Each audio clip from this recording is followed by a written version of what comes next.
Hola, somos Tania Moreno y Daniela Álvarez de TCU. Y estás escuchando College Volleyball Weekly. ¡Go Frogs!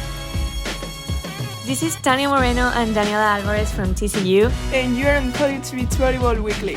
¡Go Frogs! Hi everyone, I'm Charlie Ekstrom of Stanford Beach Volleyball, and you are listening to College Volleyball Weekly, Beach Edition. Hi, I'm Alana Rennie of Arizona Beach Volleyball. And I'm Alex Parker of Arizona Beach Volleyball, and you're listening to College Beach Volleyball Weekly. Is that right? No?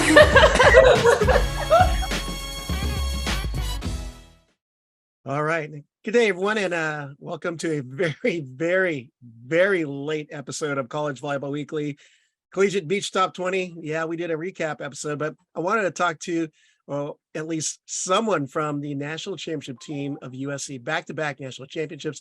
And I thought, who better than Hailey Harward, who you see on the screen or you're hearing soon on the podcast. Hi, Hailey. How are you doing? Hi, Rob. Doing great. Thanks for having me on. Always great to speak with you, be it in person or in video, because I got to see quite a bit of you over the last few years. So definitely exciting opportunity to be able to sit with you here and just chat freely. So appreciate the time you're putting aside for us tonight. Oh yeah, it's going to be great. I'm excited. Well, let's start off with your collegiate career. After transferring to USC in 2021, you went 24-7 at the number threes with Hailey Harward. You bounced back. Not that 24-7 was bad, but 2022, 34-1 at the number ones with Tina. Or actually, your total record is 34-1. You're 31-1 with Tina, and you're undefeated at 3-0 with Megan Kraft. Pretty amazing bounce back season. Share a little bit about that. Yeah, it was so fun. This 2022 season. I mean, both seasons were really fun, but I think it's definitely a different animal coming back after winning your first championship and having a lot of the same faces. I think we just had a blast every day in practice, and we had some really great new faces that made it even more fun too. So I just had a great time, and the wins kind of were the cherry on top, but I think really just enjoying the time with all my teammates and coaches and really soaking in my final year of collegiate athletics. That was the best part. Well, that's a great segue into my next question, but you close out your collegiate beach career as a back-to-back national champion. Was that even fathomable to you? And what were your thoughts on that season as it transpired? Yeah, it's definitely very crazy.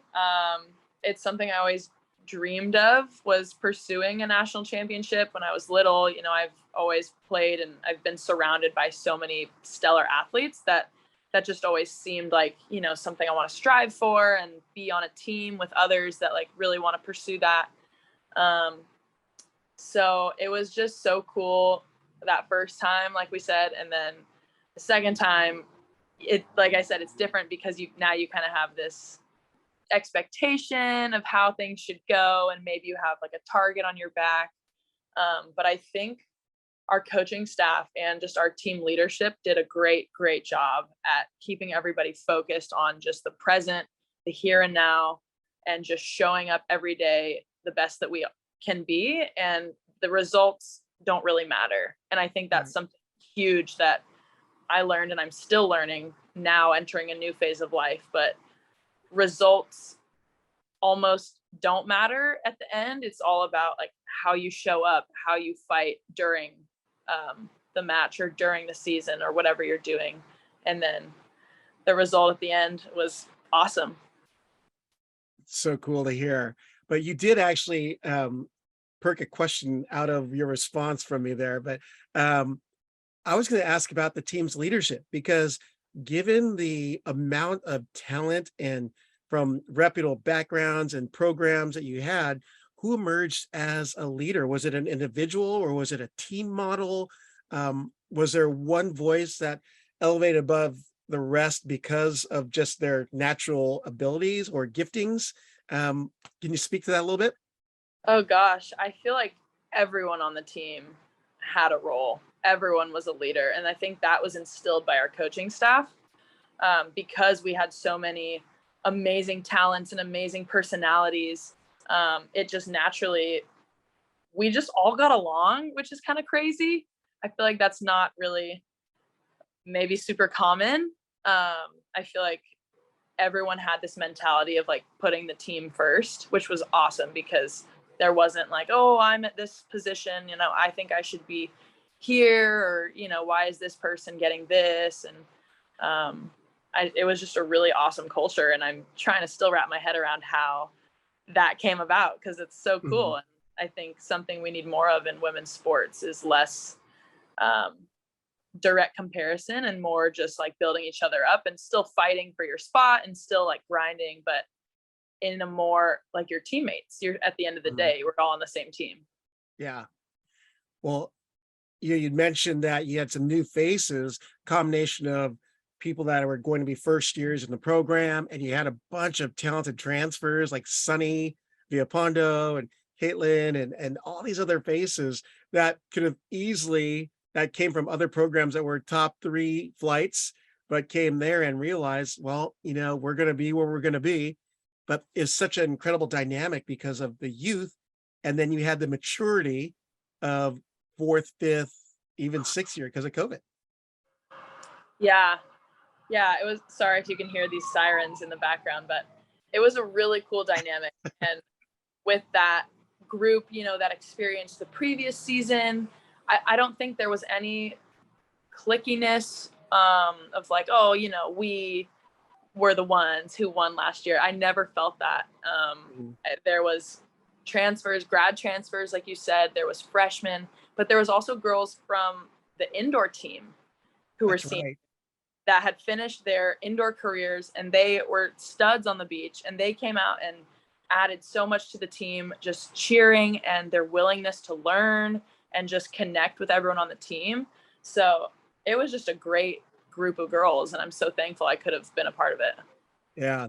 I gotta drop the Shannon Scully reference, known the gal since her modern day days. So such a awesome girl, and Pepperdine and but yeah, it was so that the first duel of the year was at Long Beach State. Oh, funny, we should mention that. But seeing her there was pretty amazing. But seeing how it's funny, I'm like, so what do you think of the team? Oh, we're really raw this year, and you guys come in and play pretty darn hard, and I mean, it looked like you guys hadn't missed a step at all. Yeah, that first duel, I remember it was so windy, and at the Long Beach courts, I mean, you're just it's open, so you know the ball is flying all over the place, but we ended up winning the duel, and we all had some pretty close matches, which I think was a really awesome way to start the season. Yep. Well, you know, we were talking about the flights, but USC was overflowing with so much talent, right? How would you describe the mentality and the team culture? And you kind of alluded to it a little bit with all these different personalities at different seasons of their maturity and their careers in their lives. And how was that different from the 2021 team? Oh, wow. You're taking me back to 2021. It's so far away. Sorry, I forgot everything during COVID. So went 2019 and then just jumped to 2021. Seriously. Well, I'll touch on the 2022. Something I remember from that team is just how much fun it was to come and see each other at weights every day. Because we start our practice block with weights, and then we all go to practice together after. And it was just really enjoyable. I just really loved, everyone would bring energy, and you know, nobody's perfect. No one would bring incredible energy every single day, but that's what a team is for. And we pick each other up. We're there for each other. So that was just the greatest thing, I think, was the combination of all these different classes and how well we got along. Yeah, that is such a great dynamic for your squad there. I see the law enforcement is still hanging around your apartment there, but I know. I hope everything's okay. I'll dial 911 for you if something happens. Thanks.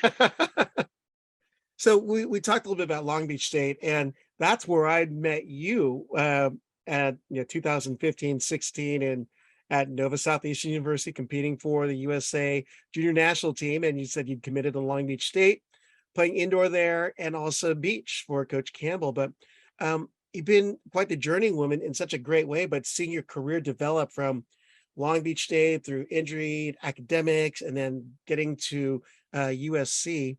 What eventually lured you to play for the Trojans? Oh, wow. Well, there are so many great things about USC. I love the coaching staff, number one, incredible. Dain, Gustavo, and then Laurel Weaver, who I didn't know would be there, but she was an amazing ad. Also, just the USC, I guess, hustle and like culture of excellence, I think I really gravitated towards, was really cool.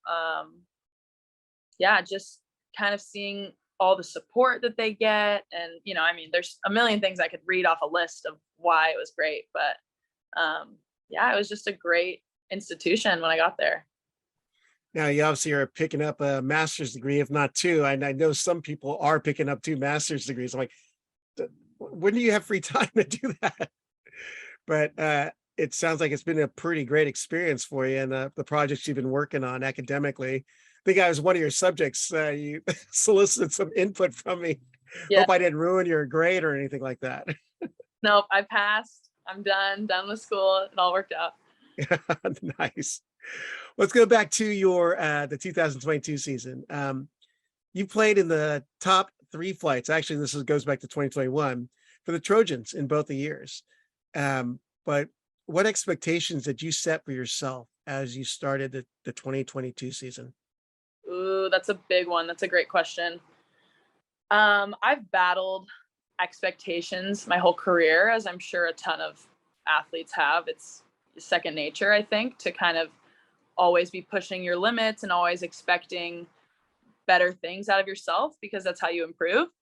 But going into the 22 season, I was just really hoping to have fun with my teammates, like I said, and embrace whatever role I was given. And kind of in the fall, I just felt so much freedom on the court and with my teammates that I was just having a blast. I was, you know, receptive to what the coaches were saying. I was just really trying to work hard and just try to be a great person, have fun. And they ended up putting me towards the end of the fall with Tina. And, you know, it's like it's the big question everyone was getting asked is, who's going to be with Tina? Are they going to put Megan with her again? Or is the lineup change going to be different? And I was trying to block out all of that because it really doesn't matter. You can't go wrong. I mean, if they put me with anyone on our team, you really can't go wrong. But I secretly, you know, everyone wants to play at the top. Everyone wants to be, you know, up there. So, you know, in my heart, I was like, oh, you know, I'd love to be at the ones and just competing against all the other schools, you know, ones pairs. But every school's lineup, it's so competitive. So it really didn't matter. Like if you're at the ones or the twos, the threes, the fours, the fives, so much talent everywhere. Yep. So I think I just tried to like put that out of my mind. Like wherever I'm going, it's great. It's going to be awesome. Hopefully, you know, I stay healthy. Like you never know what can happen throughout the season. So I was trying to tune out all the noise. And then when they did finalize the lineup in the spring and they're like, okay, Hailey, Tina, you're at the ones, I was like freaking out. I was like, no way did they do that. And it was just a really, really cool moment, I think, for me and the coaching staff, because they helped me develop so much as a player. And that really hit me when they believed in me that much, because whoever is with Tina is obviously going to get all the balls. It's like a huge target is on you. So I felt like so much gratitude to the coaches, just that, they thought I was ready for that and all that stuff. But back to the expectations, I'm dodging your question, but I did have a lot of expectations after they put the lineup out. You know, having like Taryn and Kristen the previous year go undefeated and just all this stuff. I had these thoughts of like, oh, well, Tina just got 4th place in the Olympics. You know, she should go undefeated and she's going to be player of the year. She's like, just kind of expectations for the finish of our careers. And I did not thrive under those expectations that I put on myself. Mhm. No one said that. Tina didn't come to me and say, hey, let's go undefeated. You know, it's just like, hey, let's take it day by day. We'll try our best. Yeah. And the thing from the coaching staff was, hey, it's one match at a time. Dain keeps telling me it's amazing we didn't go undefeated because we didn't have pressure on ourselves at the end of like, oh, they've been undefeated all year.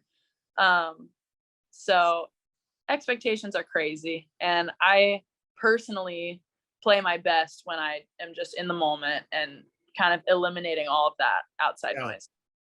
Well, I hate to bring a potential, what was a stumbling block early on, because I went to the first duel at Long Beach State and saw you guys play. And I was working the second duel at UCLA, and that was your only loss of the season. Yes. And you guys still, at least from my standpoint, were playing phenomenally. And I'm not saying that because I'm a homer or anything, but objectively speaking, it was some really good ball being played early on. Yeah, you couldn't expect anything better at that point, but it ended up being a loss. Was that something that created a road bump there for you in the season? Like, was that did you have some extra, I guess, time needed to take care of that loss early on because of the expectation? Yeah, for sure. I took that loss so hard for I just was like, you know, it's USC, UCLA, and there were people waving the Latvian flag there, like for Tina, like showing support. And I was just like, oh gosh, first loss of the season. And, you know, am I gonna get demoted or whatever? Just all these thoughts. And the coaching staff was great. Tina was great. You know, it was a team loss. Neither one of us, you know, like make or break the match. Yeah.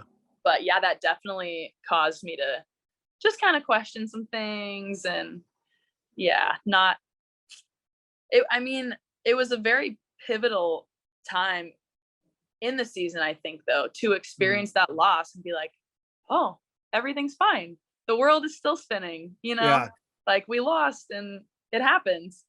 So that really was great. And I just loved the reaction from the rest of my team and my coaching staff from the loss. I think took so much pressure off. Well, they kept referencing it on the AVP streams, but 30 wins to close out your Collegiate Beach season or career. So I think it turned out okay. And you have 2 national championships to show for it too. So, but it's interesting to hear you say that you know, early on, you're like, wow, I'm playing with Tina, but you have this expectation to go undefeated, and then that loss happens early. But gosh, I mean, you alluded to it earlier, the talent across the nation from 1s through 5s. I mean, that's one of the things we talked about on the podcast. It's like, you know, with Mads and Charlie, they were saying, man, it doesn't matter where you're at. You're going to get some quality play at each of the flights right now. Yeah. So, and let's face it, Lexi Denneberg and Abby Van Winkle are pretty good. We'll just say that. They're very good. So you mentioned your coaching staff had helped you through that early on loss, but, you know, in general, what is it like playing for Dain?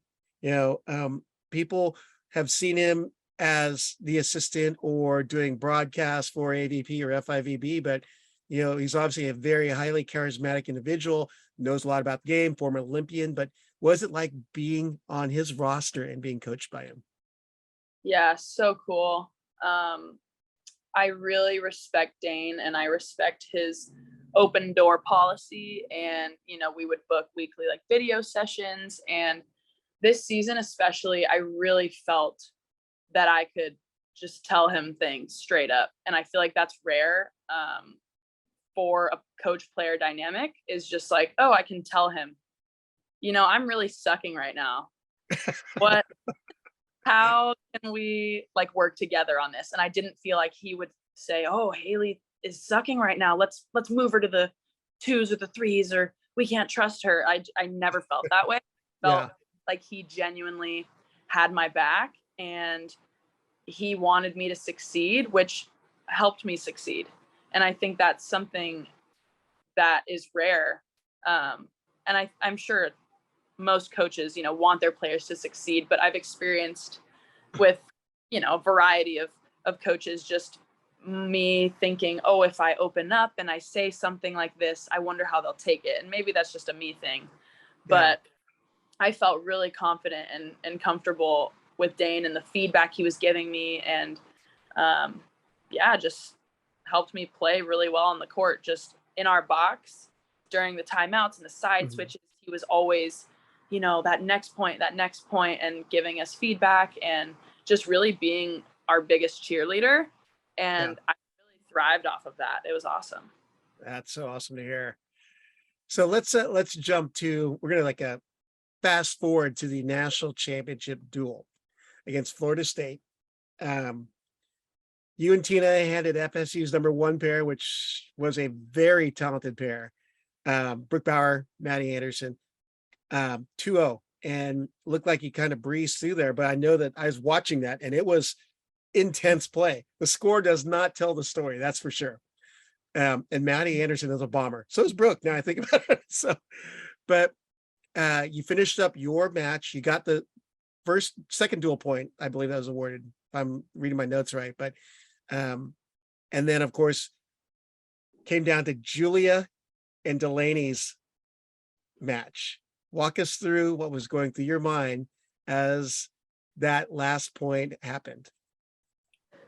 Yeah, I was just so happy to see how everyone was playing that whole trip in Gulf Shores, because you can win or whatever happens the whole season, and then to actually be in Gulf Shores and feel loose and feel confident and feel in the present, I think across all 5 pairs, and even everyone there that was cheering and everyone was just dialed in, to see that last ball drop, and it's just like, oh, it's over. And I was just so happy for how everyone was able to finish.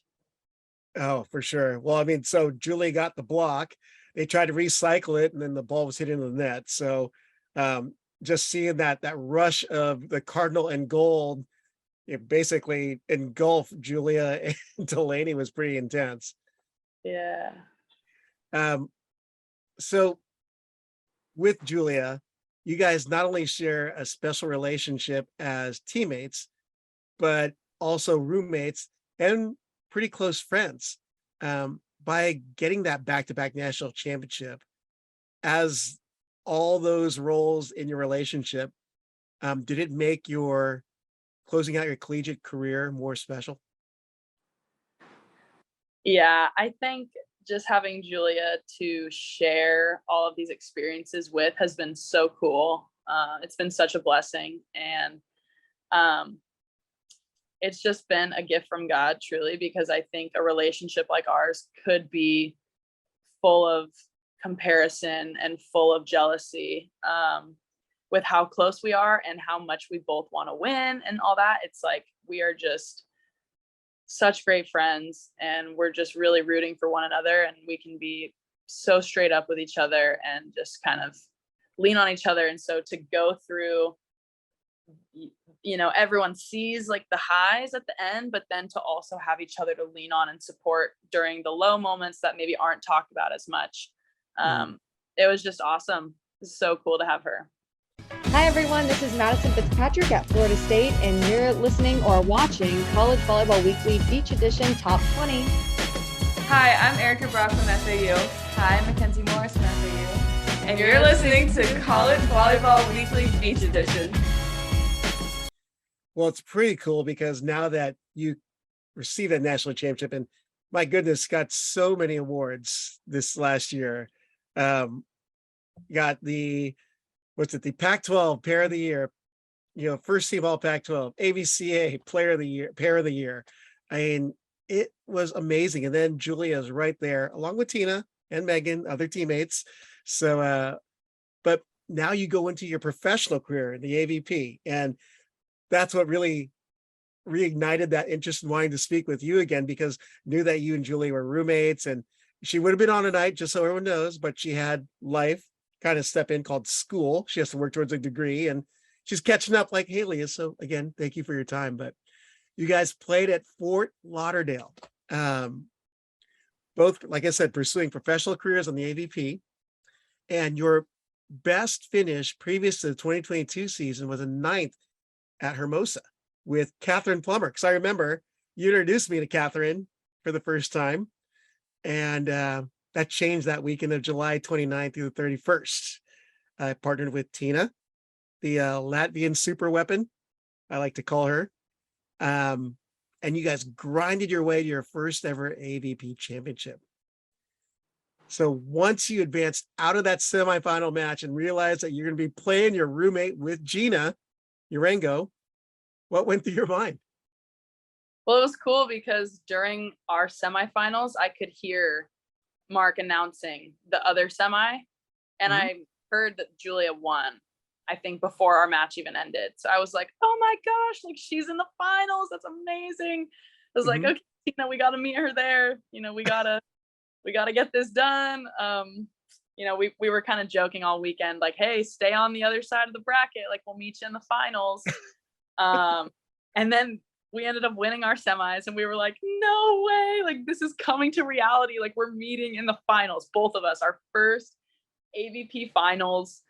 Crazy. Like, each of us have been like dreaming of this moment and, writing it on the goals, and it was crazy. So knowing that all 4 of us were going to be in the finals it's like whoever wins, it's a win, because I love Julia so much, and it's been so cool. I really like Geena a lot. It's been so cool to see their dynamic, and we practiced, all of us together, before Fort Lauderdale. And then my mom was joking, like, oh, who knew this would be like the finals is like your practice on Thursday in Fort Lauderdale. So, oh, come on. That's just a USC Beach alumni match early on. That's all that was. So that first set of that AVP Fort Lauderdale final, and Julia and Geena came out strong and took that first set. How was it like seeing each other across the net, knowing that this was both teams' dreams? It was the first for everyone on that court. Right. Yeah, it was so cool. In the warm-ups, Mark, the announcer, was trying to kind of joke around and was like, oh, they're roommates, like, who's gonna bring the trophy home, and trying to kind of start just all in good fun, like some stuff. And we would just look at each other and we're like, like throw, hearts, and like we're still best friends. So did Julia pay rent here, with that loss? Oh yeah. Just kidding. Well, she made bank in Atlanta, so but so that was just really cool. I tried during the match to just tune out who they were, because I'm great friends with them. So when we would score or have great points, just cheering with me and Tina, and I don't know, it's tough. Trying to not be like, oh, woohoo, we're best friends, but also I have no negative feelings towards them either. It's just we're all trying to play our best, so kind of make it almost like faceless on the other side.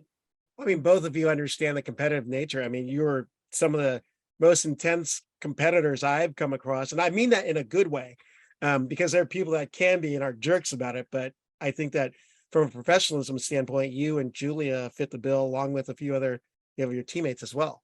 So, I mean, seeing that you guys competed like you did, you guys obviously came back and took the next 2 and ended up being the champions of Fort Lauderdale. So it was an exciting time for you and Tina, especially in that Florida heat, because that was not a very easy climate to be playing in, because I was there the Friday before working the USAV Junior Beach Championships. So pretty brutal, but congratulations. It's such a great performance for everyone. And I know that there were some heat issues involved that affected some of the players, but you know what though?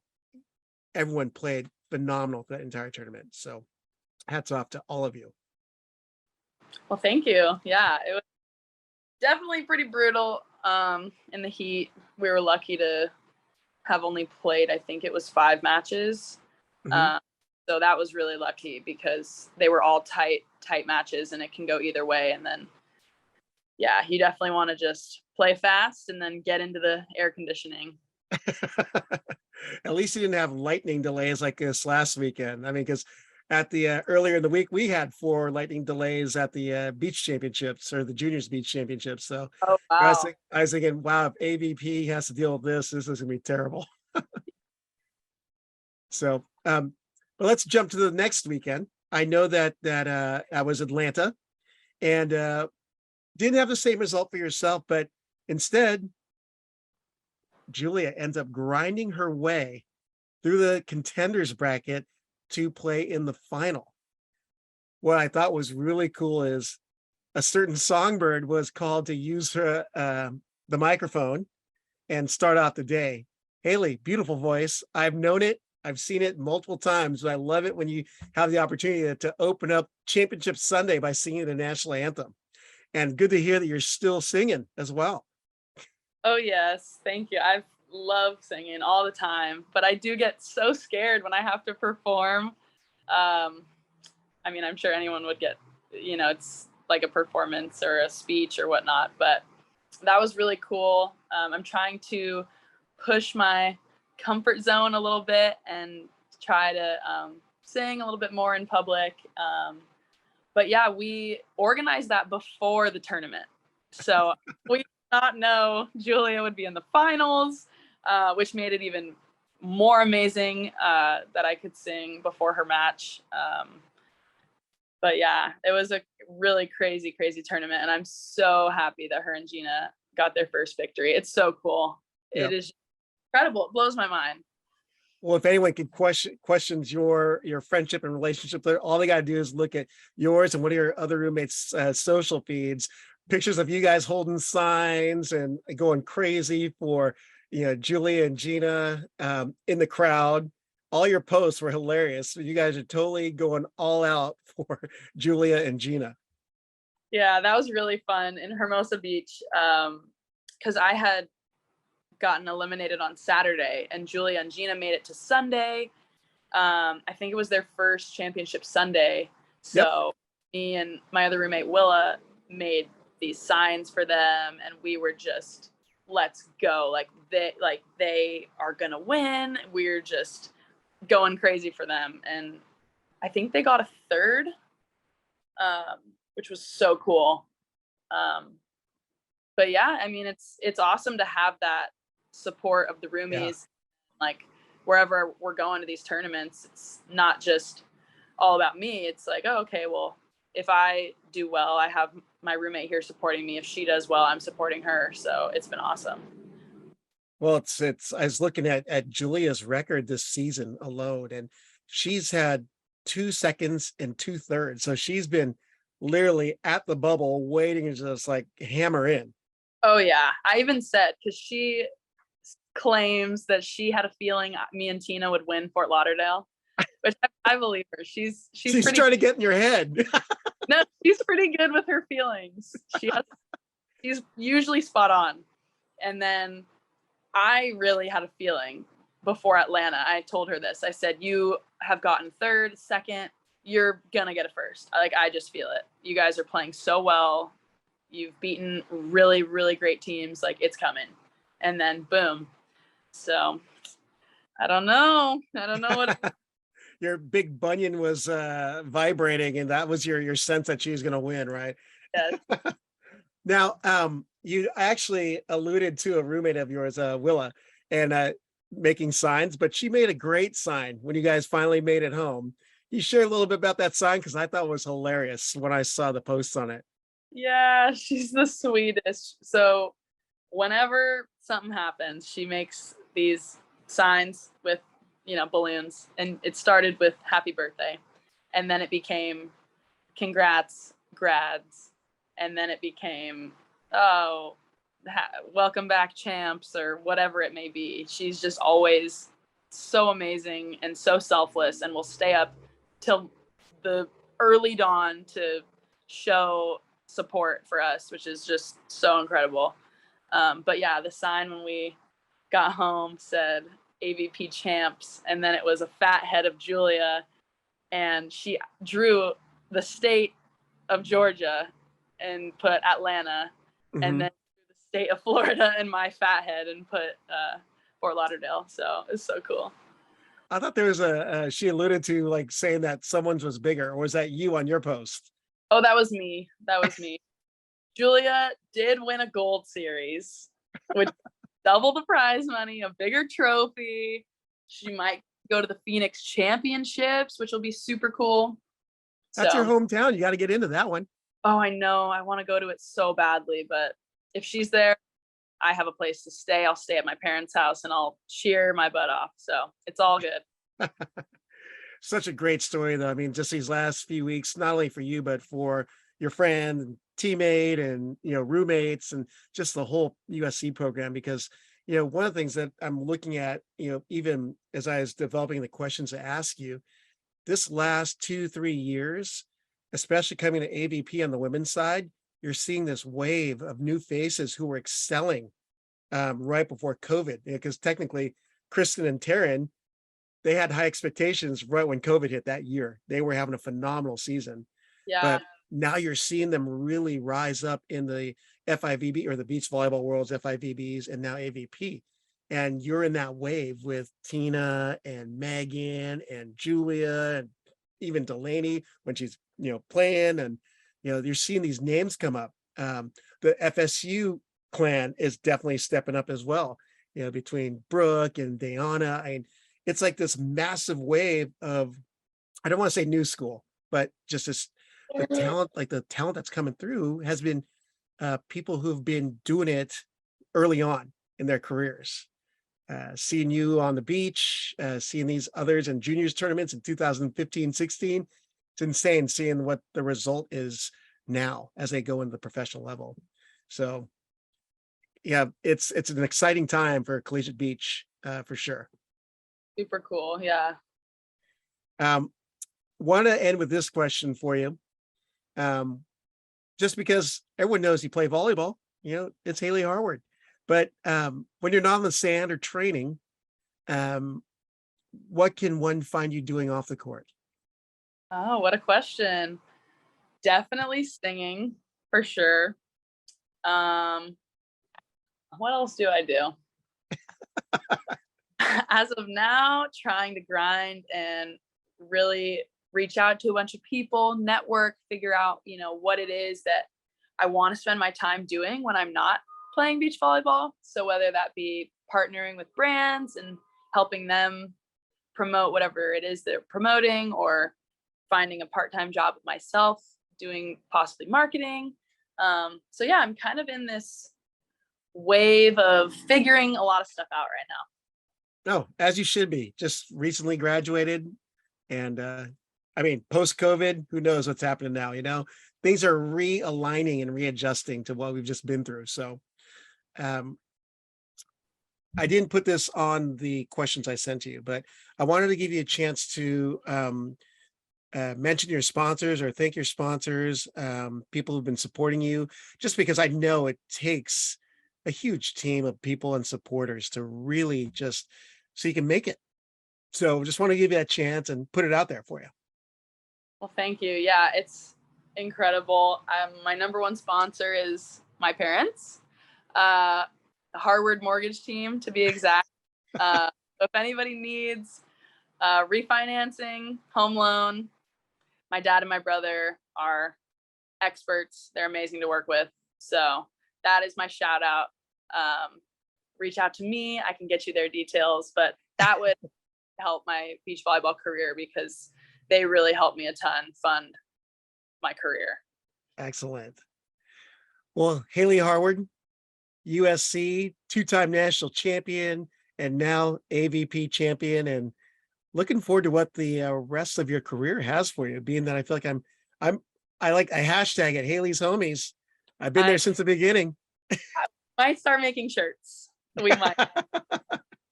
There's some fun stuff there. Thank you so much for coming on again. I know this is like your third time on now. I think about it.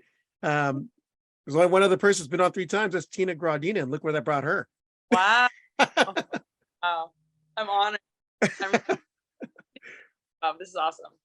Well, thanks again, Hailey. Look forward to seeing you. Good luck at Manhattan Beach. I imagine I haven't seen the player lists yet, but looking forward to it. I won't be there, but I'll be following at where I'm working from. So this is Hailey Harward from USC AVP Pro, and who knows what the future has for her, but a great couple of weeks for you.